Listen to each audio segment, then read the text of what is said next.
Muy buenas noches, que el Señor les bendiga.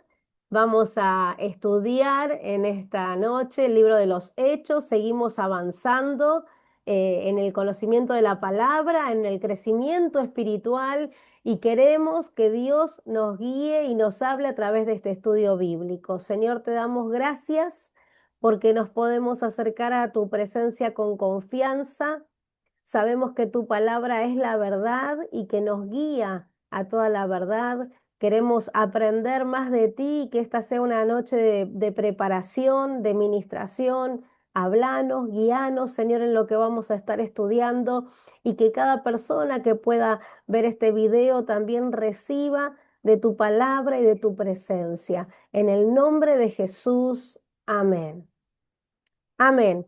Bueno, bienvenidos a todos. Vamos a ir a Hechos capítulo 25. Habíamos cerrado con el 24, donde Pablo iba a quedar preso. ¿Quién se acuerda por cuánto tiempo ahí en Cesarea de Filipo? Ah, 2 años. muy bien, 2 años ahí en espera, en stand-by, podríamos decir. Y como sabemos, el Señor no está ajeno a nuestras vidas, Él conoce todas las cosas y también conocía la situación de Pablo. Y voy a pedir que alguien nos ayude con la lectura de Hechos 25, de los versículos 1 al 6, por favor. ¿Quién puede ayudarnos? Ahí está Omar habilitando. Muy bien. ¿Querés que lea, Ani? Eh, Llegando pues Festo a la provincia, subió a Cesarea y a Jerusalén 3 días después, y los principales sacerdotes y los más influyentes de los judíos se presentaron ante el contra Pablo y le rogaron, pidiendo contra él como gracia que le hiciera traer a Jerusalén, preparando ellos una celada para matarle en el camino. Pero Festo respondió que Pablo estaba custodiado en Cesarea, donde él mismo partiría en breve. Los que de vosotros puedan, dijo, defienden conmigo, y así hay algún crimen en este hombre, acúsenle y deteniéndose entre ellos no más de 8 o 10 días. Venido a Cesarea, al siguiente día, se sentó en el tribunal y mandó que fuese traído Pablo. Hasta ahí era, ¿no? Hasta Sí. ahí, hasta ahí. Muchas gracias. Bueno, tenemos acá eh, un, un cambio. Ahora asume Porcio Festo como el nuevo gobernador romano de este lugar, de Cesarea Marítima. Y bueno, dentro de la provincia de Judea, nosotros tenemos que recordar que estaban bajo el Imperio Romano. Entonces, todo lo que pasaba a nivel político, a nivel militar, tenía que ver con las prácticas de los romanos. Aunque todo esto transcurre en Medio Oriente, bueno, en toda una zona que hoy sale mucho en los mapas, en los noticieros, y aquí vemos que, bueno, asume este nuevo gobernador. El anterior lo había dejado a Pablo preso porque no había sacado ninguna ventaja, dijo, lo dejo ahí, total quedó bien con algunos. Y los sacerdotes y los judíos influyentes que habían acusado a Pablo, ya habían pasado más de 2 años, se enteran que ahora está este gobernador y se acercan a este gobernador a decirle, bueno, que otra vez, por favor, lo condenen a Pablo. Miren cómo estaban de ensañados, ¿no es cierto?, con Pablo, porque vuelven otra vez a reclamar a un nuevo gobernante que lo que ellos querían era en realidad matarlo a Pablo. Era tremendo, ¿no?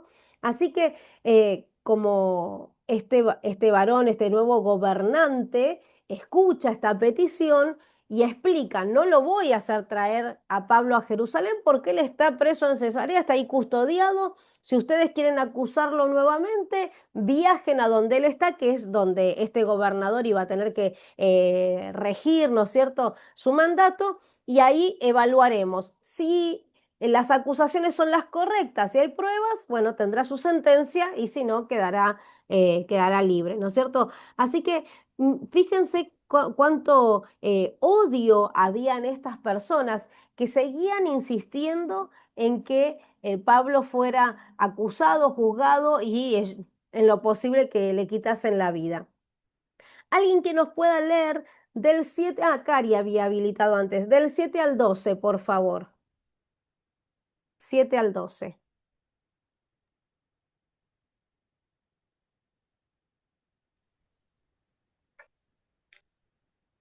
Cuando Pablo llegó, lo rodearon los judíos que habían ido desde Jerusalén. Presentaron en su contra muchas y graves acusaciones, pero no pudieron probar ninguna.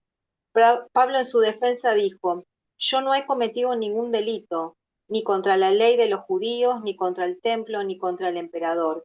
Pero Festo, que se quería congraciar con los judíos, le preguntó, ¿prefieres ir a Jerusalén para que sea juzgado de todo esto delante de mí? Y Pablo respondió, yo estoy ante el tribunal del emperador, y es en este tribunal donde debo ser juzgado. Como tú bien sabes, en nada he agraviado a los judíos.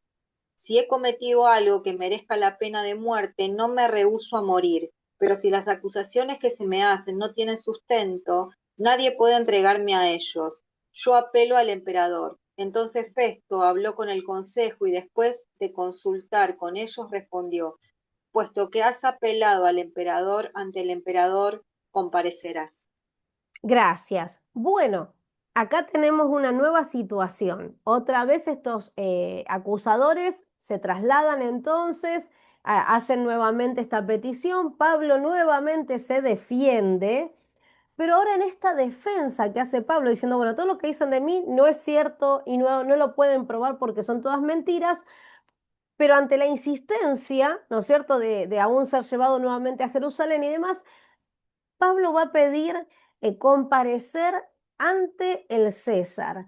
El emperador, el César, era la autoridad máxima del Imperio Romano y la sede donde gobernaba era en Roma. O sea, Pablo está en Cesarea Marítima frente al Mediterráneo, pero en lo que pertenecía a la parte de Asia y no a Europa como estaba el emperador. Así que cuando él pide que sea juzgado por el César, como él era ciudadano romano, ¿se acuerdan que él era ciudadano romano? Bueno, le había explicado toda la manera en la que él había recibido, bueno, familiarmente y más todo lo que él explicaba, que era judío de nacimiento, pero que también tenía la ciudadanía, etcétera. Así que tienen que mandarlo a Roma.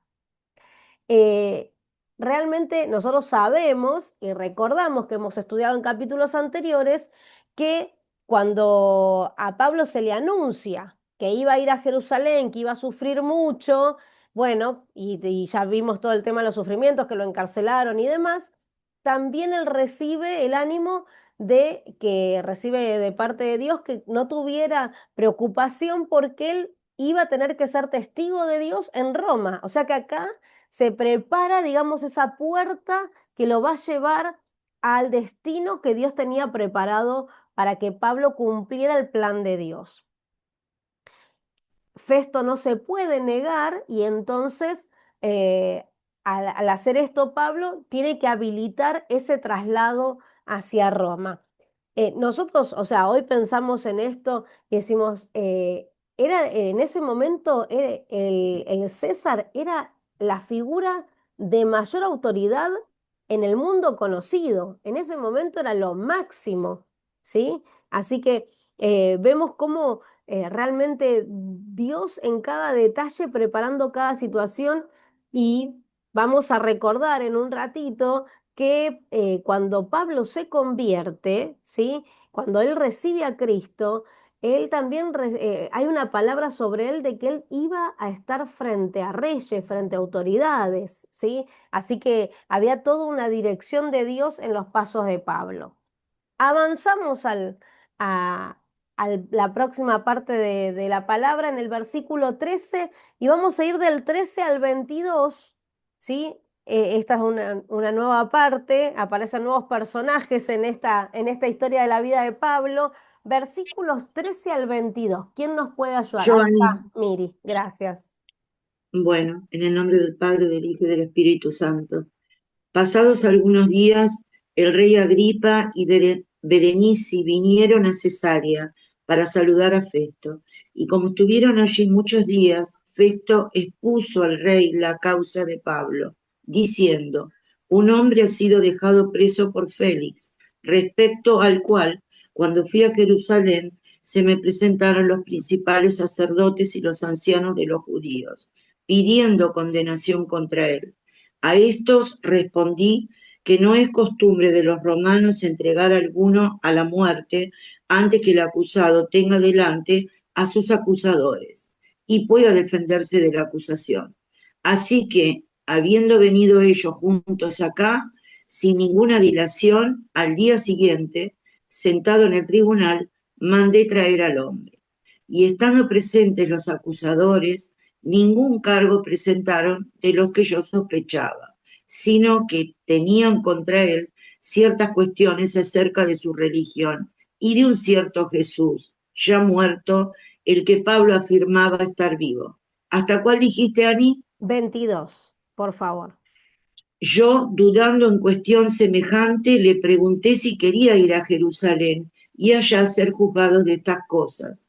Mas como Pablo apeló para que se le reservase para el conocimiento de Augusto, mandé que le custodiasen hasta que le enviara yo a César. Entonces Agripa dijo a Festo: yo también quisiera oír a ese hombre. Y él le dijo: mañana lo oirás. Amén. Gracias. Bueno, acá vamos viendo todo un protocolo que hoy también lo vemos cuando asumen reyes, gobernantes, presidentes. Eh, Había asumido Festo como gobernador y se acerca a saludarlo, a felicitarlo, el rey Agripa. Este rey Agripa era Herodes Agripa II, era el hijo del Herodes que murió comido de gusanos, que lo tenemos en Hechos, que ya lo habíamos estudiado. ¿Alguien se acuerda por qué Herodes había muerto de esa manera? ¿Qué fue lo que pasó?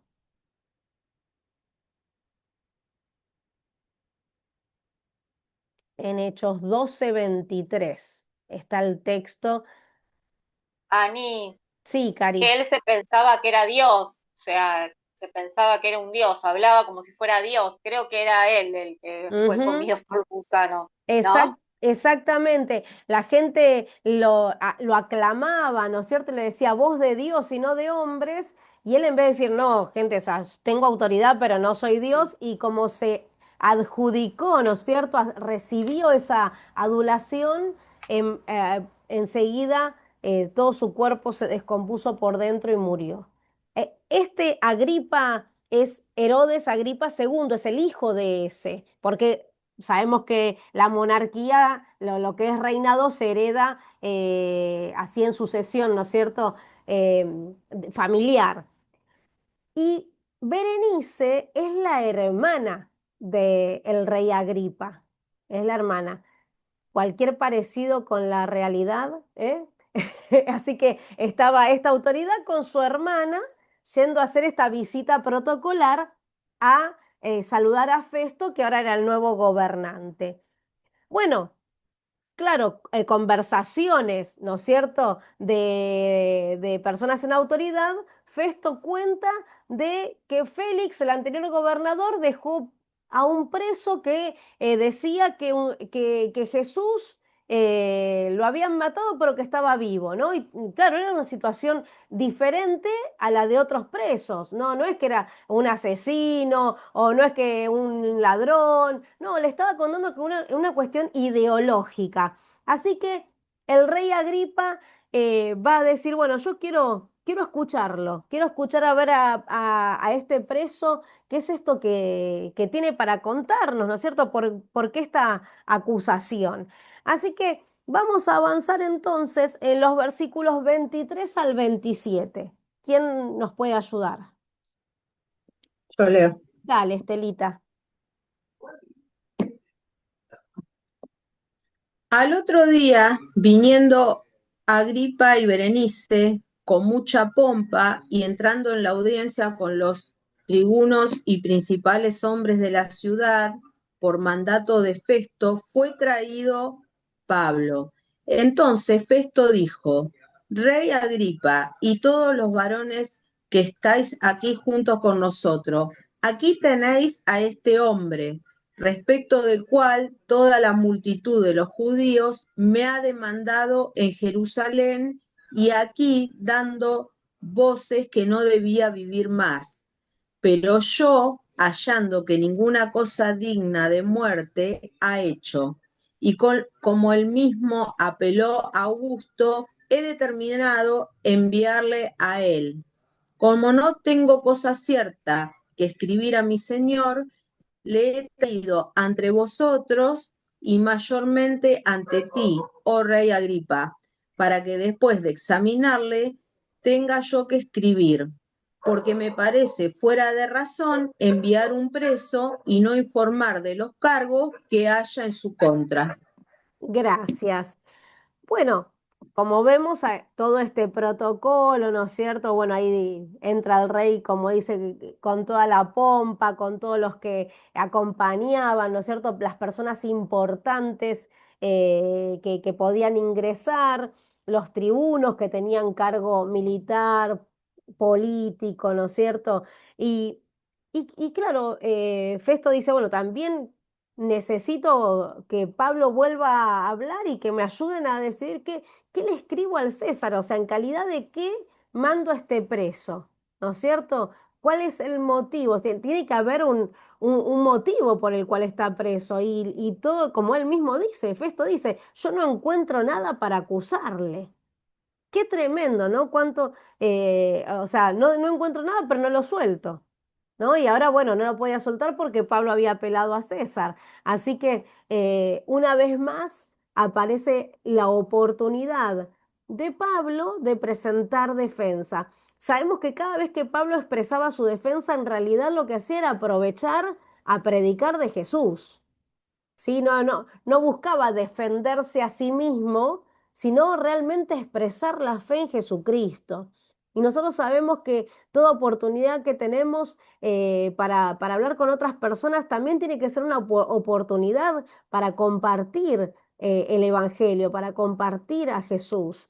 Así que imagínense los oídos atentos de todas estas personas importantes. Sí, eran personas con cargos públicos, reconocidos, y ahí estaban esperando que Pablo expresara, bueno, el motivo por el cual le acusaban, que él pudiera defenderse, que él pudiera darles de lo que él tenía para compartir y para contar. Así que nos vamos al capítulo 26, sabiendo que, y teniendo en cuenta en esto, el motivo de la acusación sobre Pablo, Festo lo va a decir en el versículo 19 del 25, que recién lo leímos, y es que Jesús era el motivo de la acusación. Hay un tal Jesús que murió y Pablo dice que está vivo.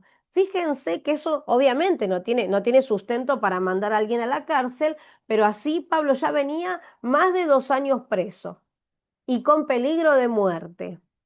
Pero ese versículo tengámoslo en cuenta que fue Festo mismo el que dijo, esta es la acusación, ¿no es cierto?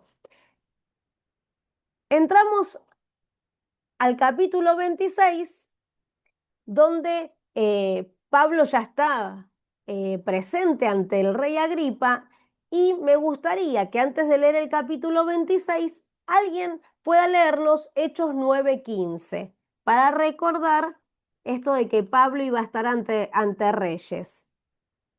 Si alguien lo tiene, Hechos 9:15. Lo leo, Ani. Por favor. El Señor le dijo, ve porque instrumento escogido me es este, para llevar mi nombre en presencia de los gentiles y de reyes y de los hijos de Israel. Amén.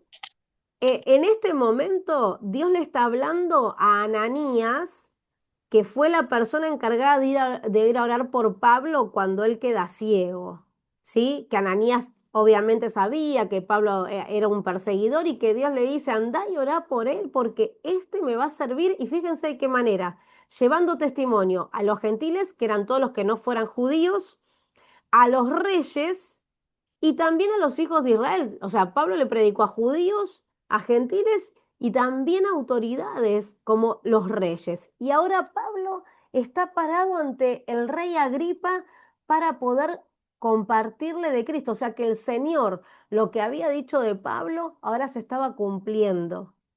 Quizás uno piensa, bueno, Dios me dijo que voy a estar ante reyes. Quizás se pensaba que lo iban a mencionar funcionario en una corte, no como un preso teniendo que defenderse. A veces tenemos una palabra del Señor y pensamos, se va a hacer de esta manera y Dios, o sea, obra de maneras que ni nos imaginamos, ¿no es cierto? Pero sí sabemos que lo que Dios dice se cumple. Y Él lo hace de la manera que, aunque nosotros no entendamos cómo, Él lo hace. Y así lo hizo con Pablo. Así que entrando entonces al capítulo 26, alguien que nos pueda leer, Magdita creo que había habilitado antes para leer del 26 del 1 al 8, por favor. Sí. Entonces Agripa dijo a Pablo, se te permite hablar por ti mismo. Pablo, entonces extendiendo la mano, comenzó así su defensa. Me tengo por dichoso, oh rey Agripa, de que haya defenderme hoy delante de ti y de todas las cosas de que soy acusado por los judíos, mayormente porque tú conoces todas las costumbres y cuestiones que hay entre los judíos. Por lo tanto, por lo cual te ruego que me oigas con paciencia. Mi vida, pues, desde mi juventud, la cual desde el principio pasé en mi nación, en Jerusalén. Hoy la conocen todos los judíos, los cuales también saben que yo desde el principio, si quieren testificarlo, conforme a la más rigurosa sexta de nuestra religión, viví fariseo. Hasta qué versículo? Hasta el 8. Y ahora, por la esperanza de la promesa que hizo Dios ante nuestros padres, soy llamado a juicio. Promesa cuyo cumplimiento esperan que haya de alcanzar nuestras 12 tribus, sirviendo constantemente a Dios de día y de noche. Por esta esperanza, oh rey Agripa, soy acusado por los judíos. ¿Qué? ¿Se juzga entre vosotros cosa increíble que Dios resucite a los muertos? Gracias. Wow, ¿no es cierto? Qué tremenda la defensa de Pablo, ¿sí? Porque eh, Pablo estaba siendo tan frontal, fíjense que le dan permiso para que él se defienda a sí mismo, no que hable como si fuera un abogado defensor o un tercero, ¿no es cierto? Sino que él pudiera expresarse y contar y testificar, ¿sí? En primera persona que no dando lugar a ninguna confusión. Y Pablo directamente va como quien diría al hueso, ¿no es cierto? Porque les va a decir, ah, ¿qué es esto? O sea, si sabemos que Dios resucita muertos, ¿qué es lo raro de todo esto? Y Agripa conocía de las costumbres judías, de las creencias judías, él ya hacía tiempo, ¿no es cierto?, que estando en toda la región, él era rey en lo que sería el noreste de Galilea, así que tenía también conocimiento de las prácticas judías. Y algo interesante es que Pablo va a decir, yo mismo soy judío y dentro de la misma creencia que tenemos, el grupo de los fariseos creemos en la resurrección. ¿Y desde dónde lo sacamos? Lo sacamos de la palabra. Ellos tenían hasta ese momento solo lo que nosotros llamamos el Antiguo Testamento. No estaba el Nuevo Testamento completo, ¿no es cierto? Entonces, basándose en el Antiguo Testamento. Pablo dice esto, ¿qué se asombran de que Dios resucite muertos si la palabra que usamos, la Torá, tiene la declaración de que muertos han resucitado? Fíjense que podemos ver 3 registros de resurrecciones en el Antiguo Testamento. Y me gustaría que las veamos, no vamos a leer todos los pasajes, ¿no? Yo se los voy a decir en Primera de Reyes 17, 21 al 22, que seguramente conocen esta historia, es la resurrección del hijo de la viuda de Sarepta. Cuando Elías, para poner en contexto, va a la casa de esta viuda, ella estaba por hacer lo último que quedaba de comida para ella y para su hijo, y el profeta le dice, haceme a mí primero, esta viuda le hace a él, bueno, después tuvieron ese aceite que no menguó, ¿no es cierto? Y demás, y pasado un tiempo, el hijo de ella enferma, muere, y Elías ora por él y resucita. Ese es un registro de resurrección en el Antiguo Testamento que los judíos creían y siguen creyendo. Segunda de Reyes 4, 32 al 35.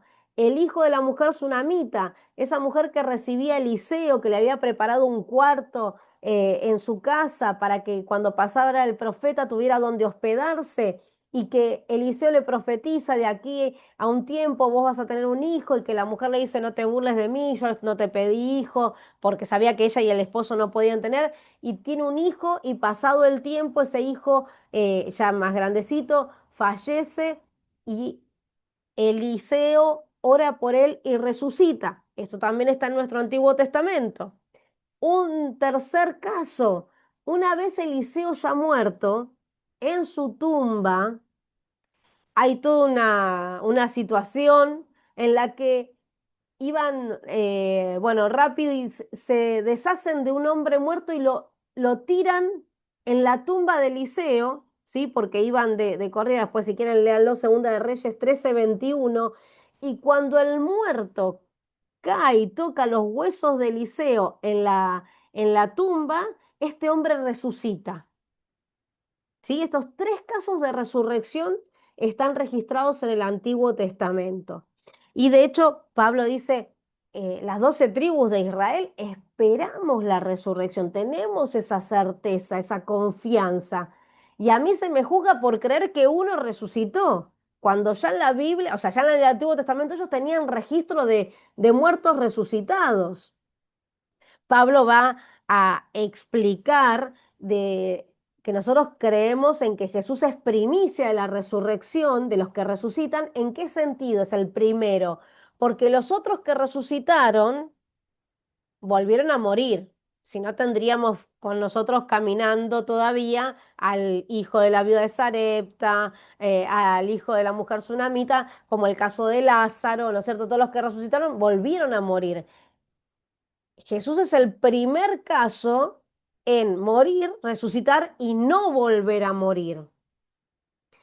Y decimos primicia porque sabemos, como dice la Biblia, los muertos en Cristo resucitarán primero. O sea, hay promesa de que vamos a tener una eternidad con un cuerpo glorificado, no con este cuerpo que se deteriora, sino que vamos a recibir un cuerpo glorificado, y eso tiene que ver con la resurrección, y eso viene más adelante, ¿sí? Todavía no pasa.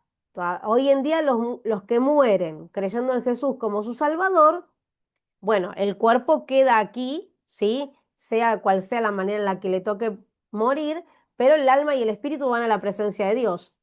Más adelante vamos a recibir ese cuerpo glorificado después de que el cuerpo resucite. Eso va a suceder, esto es parte de la teología que creemos y que enseña la Biblia, ¿sí? Y los muertos perdón, y los que no creen en Jesús, les va a tocar también morir y van a resucitar para el juicio, ¿sí? Eso también está en la Biblia. Nos tenemos que meter en otra materia, hablar del Apocalipsis y demás, pero quiero que también esto quede en claro. Ahora, sí, vamos a leer Daniel 12:2. Si alguien me puede ayudar y buscar Daniel 12:2. Esto también lo tenían los judíos en la Torá, en lo que es nuestro Antiguo Testamento. Si alguien lo encuentra, Daniel 12:2, Lo tengo, Ani. por favor. Y muchos de los que duermen en el polvo de la tierra serán despertados, unos para vida eterna y otros para vergüenza y confusión perpetua. Amén. Daniel está declarando claramente que hay resurrección, podríamos llamarle de justos y de injustos, ¿sí? Para tener una eternidad con ese cuerpo ya, bueno, que pasa en el caso de los que creemos en Jesús, bueno, para la gloria del Señor en la eternidad y en el caso de los impíos, para condenación. Entonces, por eso usa estos signos de exclamación, ¿no es cierto? En el versículo 8, ¿qué? ¿No es cierto? Dice Pablo, se juzga entre vosotros cosa increíble que Dios resucite a los muertos, o sea, como diciendo, ya, y entonces todo lo que venimos creyendo, todo lo que nos enseñó la palabra, los profetas, lo que nuestros antepasados vieron, conocieron. Entonces, eh, por eso Pablo explica, ¿no? Esto es una acusación que no tiene ningún sentido, porque lo que yo estoy creyendo está totalmente comprobado por la palabra. Así que algo que entonces entra en nuestra teología es que una vez que la persona fallece, no hay aniquilación del ser, sino que hay resurrección, hay vida eterna. Porque hay quienes piensan, bueno, acá se termina la vida y ya está. No, la vida en la tierra es breve comparada con la eternidad. Hay eternidad para justos y para impíos, ¿sí? No hay aniquilación, no se termina con el sepulcro, ¿sí? Después hay una vida que continúa. Avanzamos un poquito más. Les voy a leer los versículos 9 al 11. Dice, yo ciertamente, sigue hablando Pablo, había creído mi deber hacer muchas cosas contra el nombre de Jesús de Nazaret, lo cual también hice en Jerusalén. Yo encerré en cárceles a muchos de los santos, habiendo recibido poderes de los principales sacerdotes, y cuando los mataron, yo di mi voto.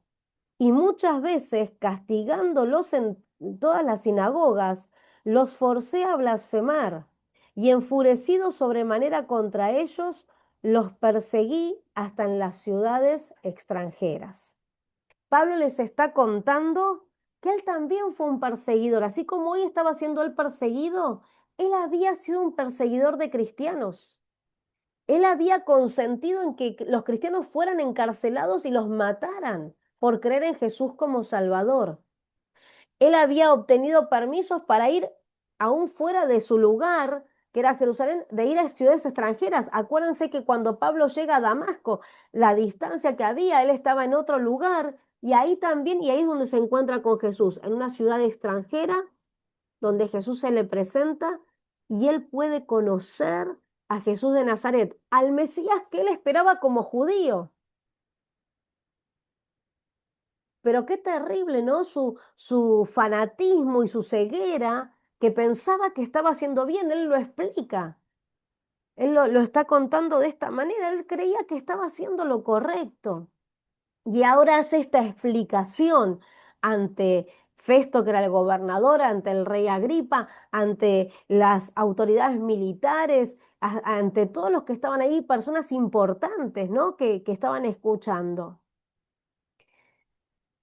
Avanzamos entonces un poquito más y vemos del versículo 12 al 18. ¿Quién puede leerlo? Por favor. Yo, Bueno, Alejo. ocupado en eso, iba yo a Damasco con poder y comisión de los principales sacerdotes, y al mediodía, oh rey, yendo por el camino, vi una luz del cielo más resplandeciente que el sol, que me rodeó a mí y a los que iban conmigo. Y haciendo caído todos nosotros en tierra, oí una voz que me dijo en hebreo: Saulo, Saulo, ¿por qué me persigues? Es duro dar coces contra el aguijón. Entonces yo pregunté: ¿Quién eres, Señor? Y el Señor dijo: Yo soy Jesús, a quien tú persigues. Levántate y ponte en pie. Me aparecí a ti para ponerte por ministro y testigo de lo que has visto de mí y de lo que te mostraré. Te libraré del pueblo y de los gentiles a quienes ahora te envío, para que abras sus ojos, para que se conviertan de las tinieblas a la luz y de la potestad de Satanás a Dios, para que reciban por la fe en mí perdón de los pecados y herencia entre los santificados. Wow. Gracias, gracias. Tremendo. Esta declaración de la conversión de Pablo, ¿quién se acuerda? ¿Qué número de veces que él dice? Porque lo está diciendo ya varias veces, es obviamente Lucas el que hace el relato de Hechos y que en persona seguramente se lo dijo un montón de veces a un montón de gente, pero ¿qué número de vez en la que Pablo cuenta su conversión y que está registrada en Lucas? ¿Quién se acuerda? Ya cuántas veces vamos leyendo la conversión de Pablo desde que empezamos a leer Hechos.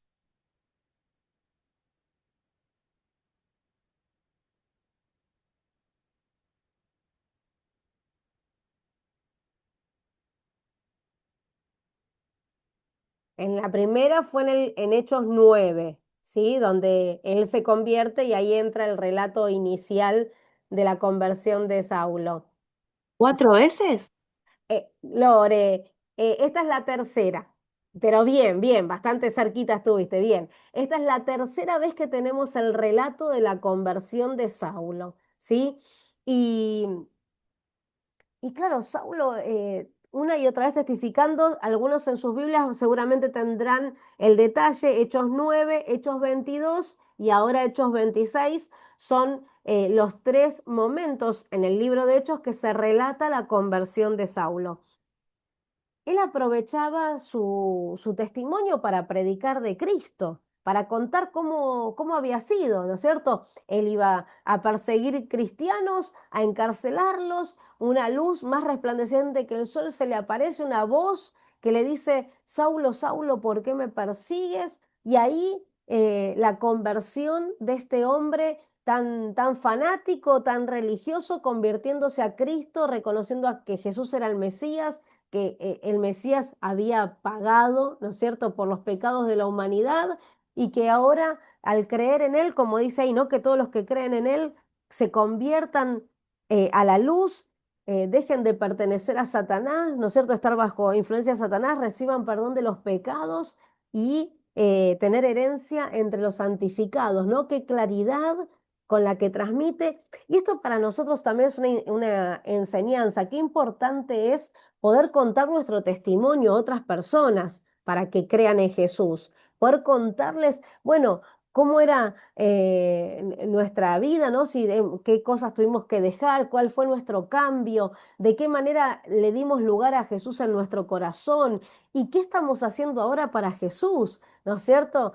Todos nosotros tenemos algo para poder compartir y eso testifica, eso proclama a Cristo y eso permite que otras personas conozcan que hay una nueva vida, así como cuando Nicodemo fue a ver a Jesús y Jesús le dijo: tenés que nacer de nuevo. Bueno, acá Pablo cuenta cómo nació de nuevo y todos nosotros tenemos para contar cómo hemos nacido de nuevo, ¿sí?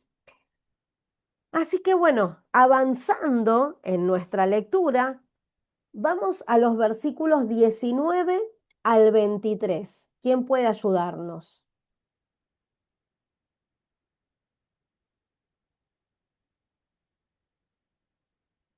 Cari, dale.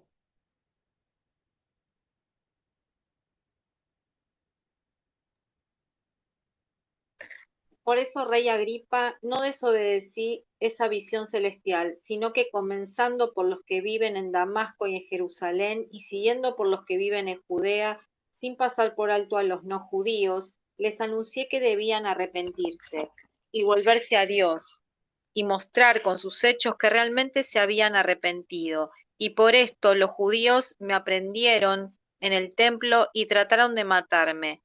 Pero Dios vino en mi ayuda Por eso hasta hoy no dejo de dar mi testimonio a grandes y pequeños, y no digo nada que no hayan dicho ya los profetas y Moisés. ¿Hasta cuál era? Hasta el 23. Y por ejemplo, que el Cristo tenía padecer y que sería el primero en resucitar de los muertos, para anunciar la luz al pueblo de Israel y a las naciones. Gracias. Bueno, Pablo va a decir que lo que hoy está haciendo, no, obviamente no hoy, no, lo que en ese momento estaba haciendo era obedecer al Señor, obedecer lo que Dios le había dicho. Y al obedecer al Señor, al tener que testificar y demás, entendía que él estaba haciendo lo que a Dios le agrada, lo que Dios le había pedido y estaba bajo la mano del Señor.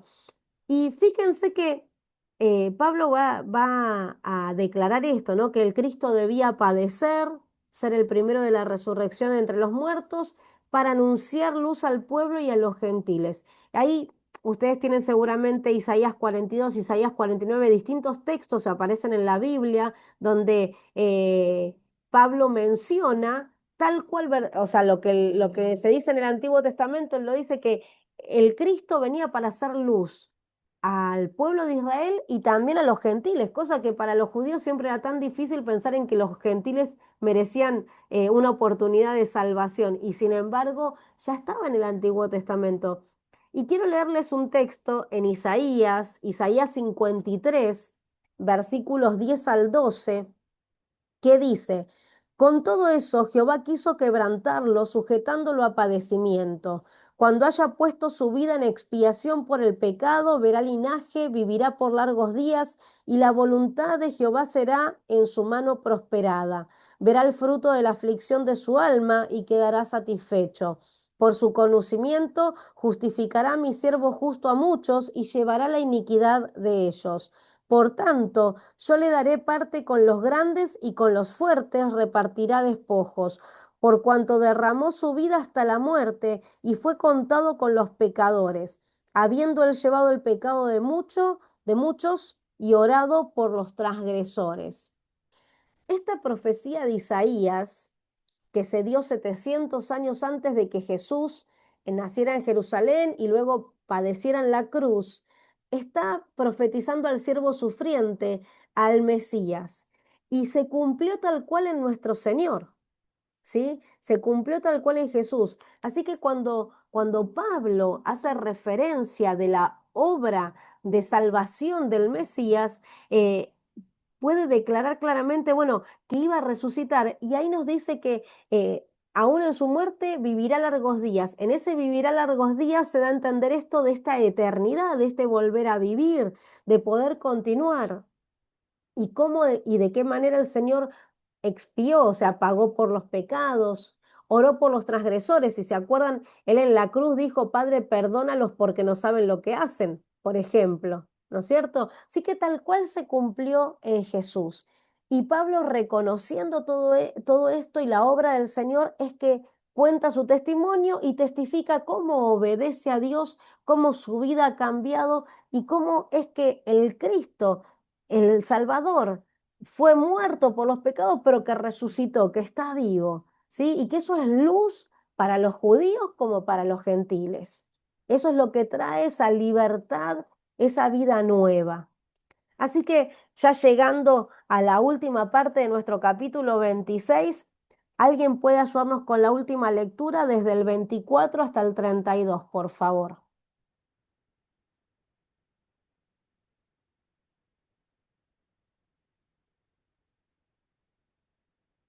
¿Quién puede ayudarnos? Lo leo, Ani. Perdón, Clau, había levantado la mano Carla, perdón. Sí, yo también Perfecto. importa. Bueno, bendiciones. 24 hasta el 32. Dice, diciendo él estas cosas en su defensa, Cristo a gran voz dijo: ¿Estás loco, Pablo? Las muchas letras te vuelven loco. Mas él dijo: No estoy loco, excelentísimo Festo, sino que hablo palabras de verdad y de cordura. Pues el rey sabe estas cosas, delante de quien también habló con toda confianza. porque no pienso que ignora nada de esto, pues no se ha hecho esto en algún rincón. ¿Crees, oh rey Agripa, a los profetas? Yo sé que crees. Entonces Agripa dijo a Pablo, por poco me persuades a ser cristiano. Y Pablo dijo, quisiera Dios que por poco o por muchos, no solamente tú, sino también todos los que hoy me oyen, fueseis hechos tales como yo soy, excepto estas cadenas. Cuando había dicho estas cosas, se levantó el rey y el gobernador y Berenice y los que se habían sentado con ellos. Y cuando se retiraron, aparte hablaban entre sí, diciendo, ninguna cosa digna ni de muerte ni de prisión ha hecho este hombre. Y Agripa dijo a Festo, ¿podía este hombre ser puesto en libertad si no hubiera apelado a César? Gracias. Bueno, tremendo, ¿no es cierto?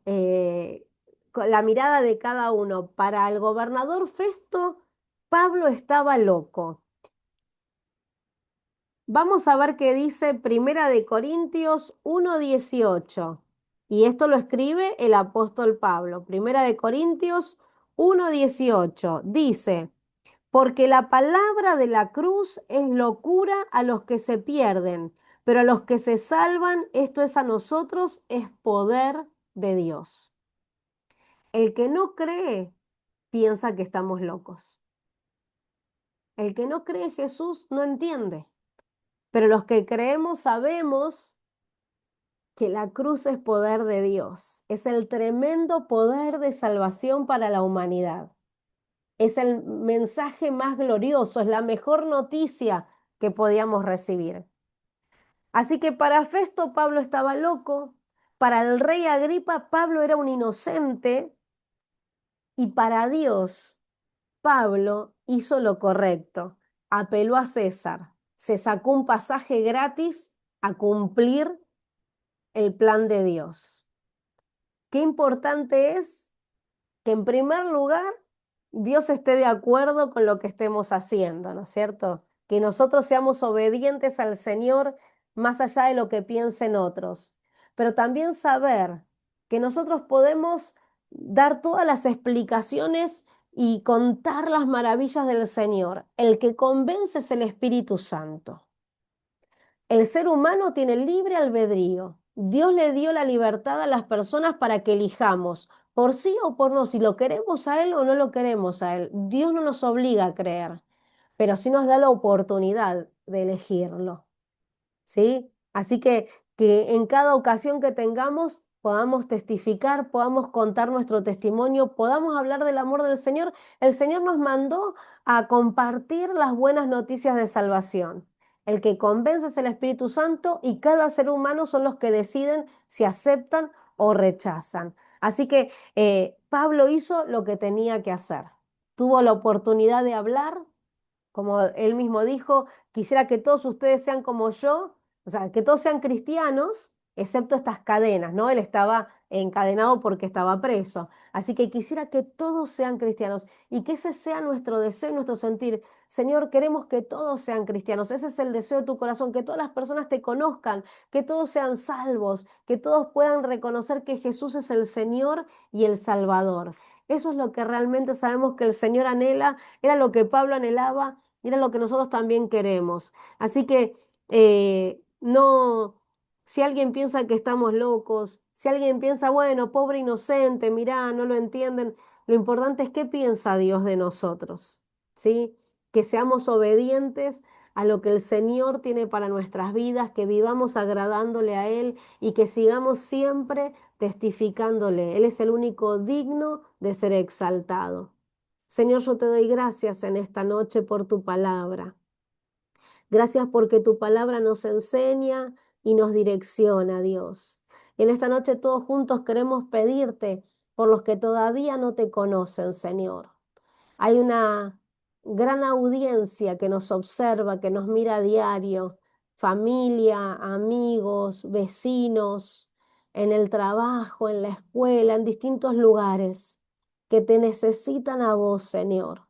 Nosotros queremos compartirles nuestro testimonio, compartirles la buena noticia de salvación, que en cada oportunidad que tengamos llevemos tu amor, tu poder, el gran plan de salvación, la obra de Cristo en la cruz tan maravillosa y triunfante. Señor, queremos que las personas salgan de las tinieblas, de la oscuridad y vean tu luz y te conozcan a vos y tengan una vida nueva, así como a nosotros nos has dado una vida nueva. Clamamos, Señor, en esta noche por un nuevo tiempo de salvación, de milagros, de que muchos más te conozcan, Señor, y que nosotros, como el apóstol Pablo, podamos hacer tu voluntad, podamos aprovechar cada ocasión, que no nos centremos en las circunstancias, sino que te miremos a vos con confianza, sabiendo, Señor, que vos querés usar nuestras vidas, que aún los momentos contrarios, Señor, son una oportunidad para proclamar tu salvación, Señor. Te doy gracias en esta noche por cada uno de mis hermanos que se dispone a recibir más de ti, a estudiar y a crecer en ti, Señor. Bendeciles a cada uno en la situación que están viviendo, usalos y asombralos. En el nombre de Jesús. Amén.